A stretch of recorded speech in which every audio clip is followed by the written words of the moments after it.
welcome to another episode on Your Health is Your Greatest Wealth. And I'm very excited to introduce JC Voorhees today. JC is a musical therapist. Imagine there's no trauma. It's easy if you try. Nobody hurting or crying. Above us only sky.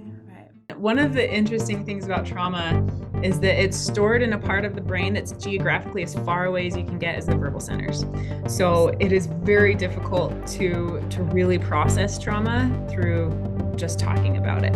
There have to be other things that go into that therapy. And music, again, because it covers everything, it's accessing even unconscious parts of your brain to help process. It's incredibly powerful. So JC, what struck me as interesting is I had previously heard that music therapy was beneficial to individuals with Alzheimer's disease and dementia.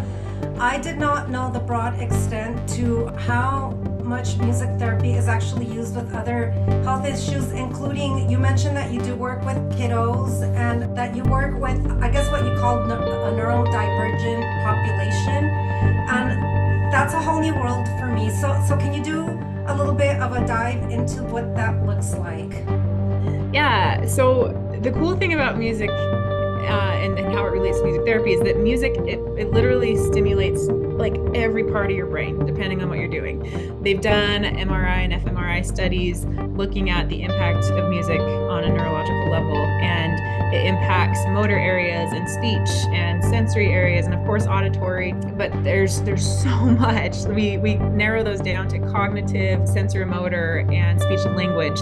And then of course emotionally, music touches our emotions. I think every person has had some kind of experience where music moved them or they connected with a song in some way that said things better than they could with words. And so it's because of that music we use it in so many different populations.